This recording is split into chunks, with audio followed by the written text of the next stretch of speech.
టెండర్లకి 110 కోట్లు సజ్జల గారు చెప్పాను. ఇలాంటి ఎన్నో. ఒంటిమిట్టకి వెళ్ళడానికి ఓకే, సీఎం గారికి వెళ్ళలేదు, ఆయన పరిస్థితులు వేరు అనుకుందాం. ప్రోటోకాల్ ప్రకారం ఎవరు వెళ్ళాలి? మనకి దేవాదాయ శాఖ మంత్రి కొట్టు సత్యనారాయణ గారు వెళ్ళాలి.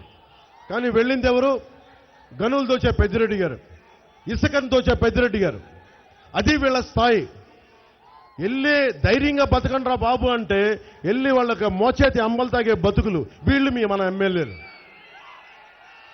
ఈ మధ్యన కాకినాడలో వైసీపీ నాయకులు మనకి అర్చకుల మీద శివాలయంలో ఉండే అర్చకుల మీద దాడి చేశారు. ఎంత అహంకారం! మళ్ళీ కేసుని మాఫీ చేస్తారంట.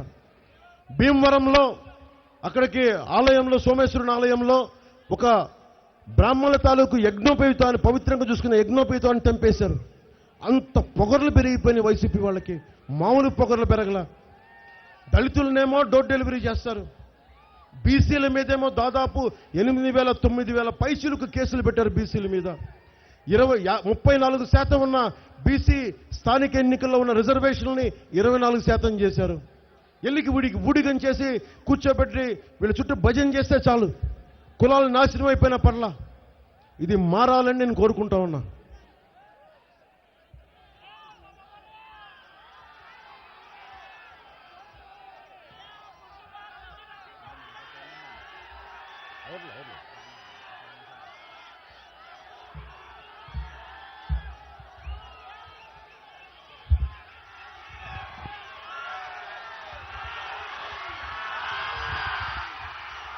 టైం అయిపోతుంది. నా బాధ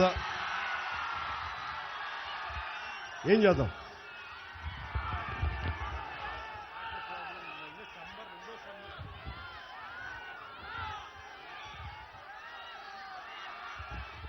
ఏం చేద్దాం మరి?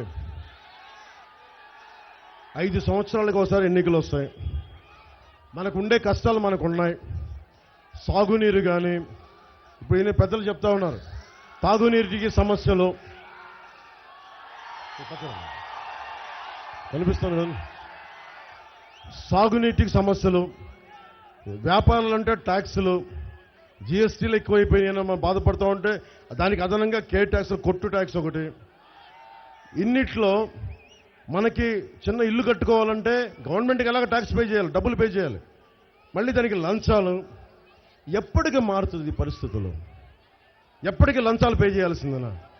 దీనికి మార్చే ఇది లేదా?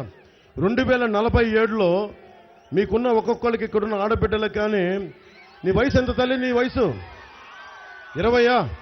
ఎంత మీ వయసు? ఏళ్ళతో చెప్పు. 18 ఏళ్ళ? 19? 2047కి ఎంత? 24లో ఉన్నాం. 19 ఎప్పుడు? మీకు 40 దాటుతాయా లేదా?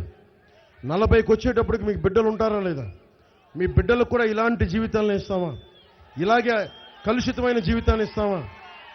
దుమ్ము రోడ్లు లేని ప్రభుత్వాలను ఇస్తామా? ఉద్యోగాలు లేని భవిష్యత్తుని, భద్రతని ఇస్తామా? ఇలాగే మర్డర్లు చేసి డోర్ డెలివరీలు చేసే భరిస్తామా? మారాలి కదా.